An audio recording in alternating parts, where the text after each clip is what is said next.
You have raised a lot of questions there, and of course, you have talked about the positives of these bills.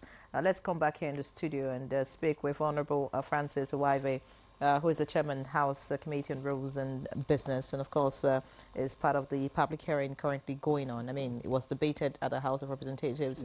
Yeah. I mean, you did a lot of work. We did see you and all of that, and then your colleagues, all of that. There are so many contentious clauses, you know, about this bills, if you like. Speak to us about, you know, the position of the National Assembly, or if you like, your own position about these bills.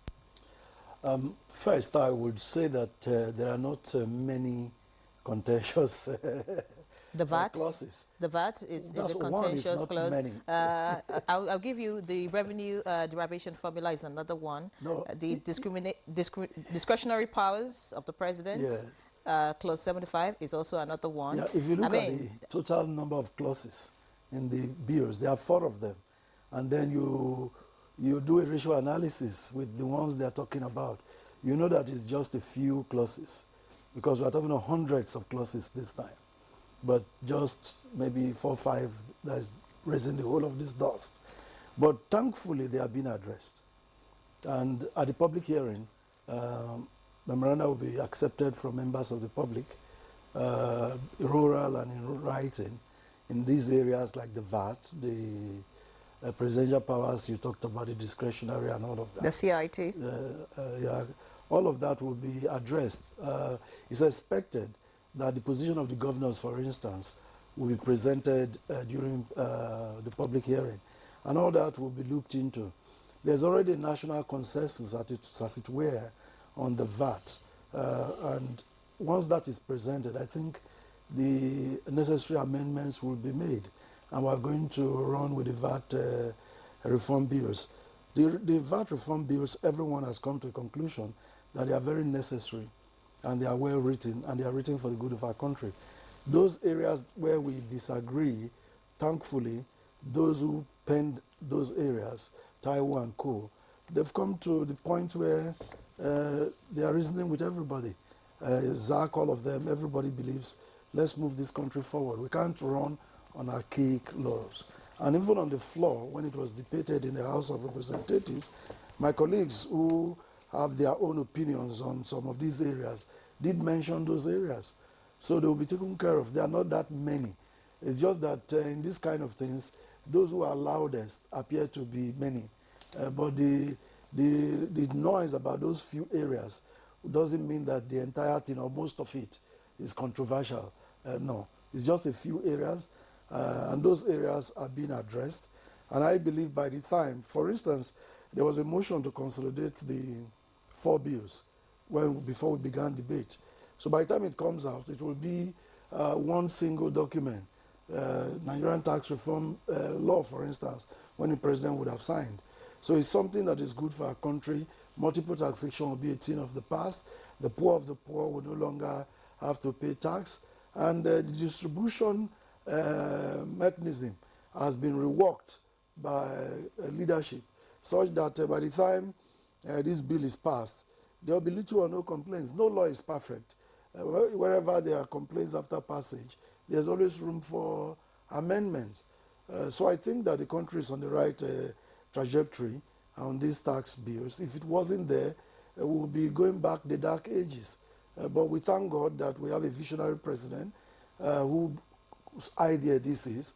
And we also thank God that he is able to listen to what everyone is saying.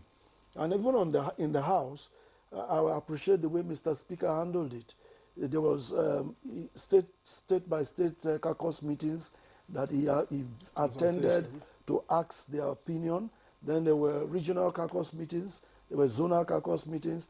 He wasn't imposing anything. What is your opinion? What do you think? Or somebody will say, my governor doesn't want it. All right, let's call your governor. What are the issues? And by the time we did second reading, there was already a consensus that we're going to pass this for second reading, but with this proviso that these areas of concern will be dealt with.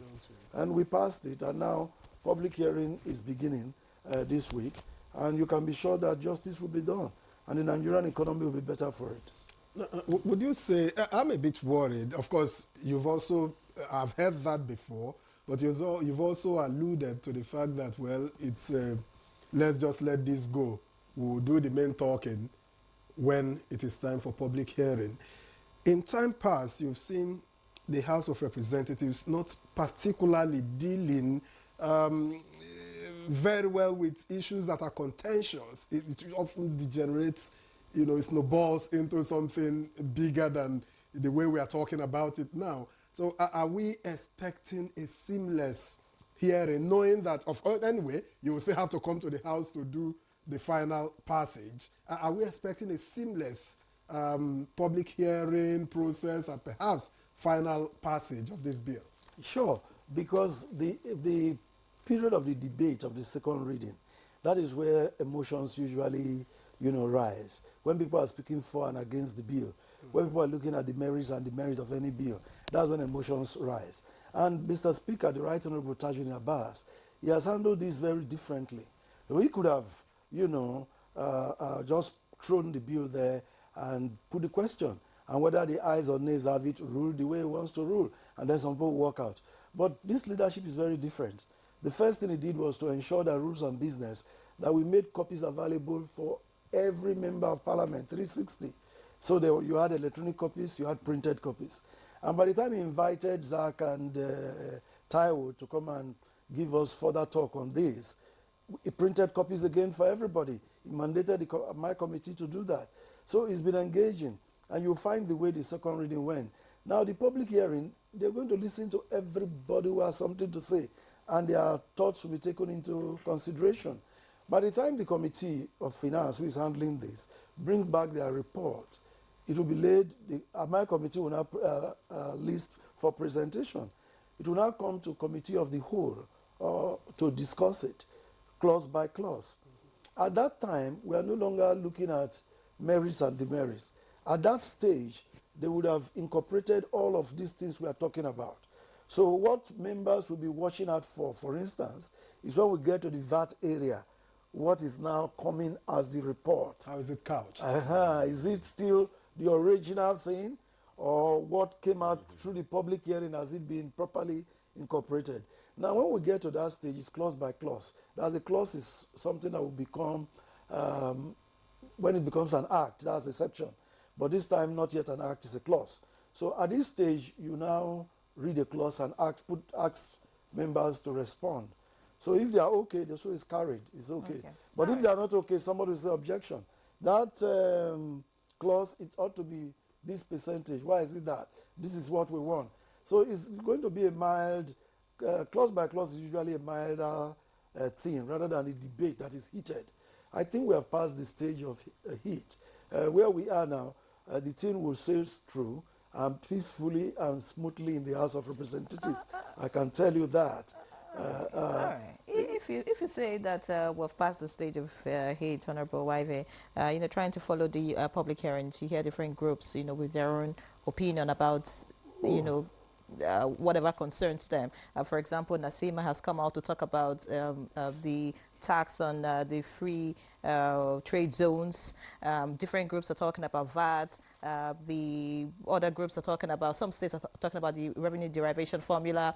I mean, so if we've really passed the heat, I'm just thinking it means that there's already a decision as regards how the order of this. What I'm trying to say is that at this public hearing is a collation of the views of the members of the public. Public hearing is an opportunity for members of the public to have a say in lawmaking. So everybody who wants to say anything there is free and will be heard. Your opinions will be collated. Nobody will be shut down. So how will decisions be reached? Based on the opinions of those who come up for the public hearing? When the committee eventually is writing their report, they will take it again clause by clause. What is the opinion of Nigerians vis-a-vis the original provision? In most cases, on most of these provisions, it will go smooth, smooth. But when it comes to things, the contentious part, that's when they will become, here we are. What is Labour saying? What are the governors saying? What is this saying? They will now bring all of that together. If, for instance, the provision was 15% and governors are 7.5, Labour is saying 7%, another group is saying 5%. So at that point, they put it all together and there's a debate among members of the committee. One, public is not accepting government 15%, so that goes. Now you have 7.5, 7%, 3%. Somebody could move a motion that will take the average. Another person could say, no, the governor's position is better. They will debate among themselves there and agree on the one that will eventually come out. All right, that is the process. In other words, it's responsibility on those who are representatives, because people voted them and say represent us. They are going to take responsibility, take decisions on behalf of the Nigerian people. Yeah, that is what it is. That's what it should and that will be be taking place in the Senate too. Now, we didn't do it jointly, such that by the time the two reports come out from the Senate and from the House, there can be a comparative analysis. It is the beauty of bicameral legislature. You can now see the one arm of the legislature could see what the other did not see. So there will become now a conference from both chambers to now look at this and then harmonize on a position to take. Many thanks.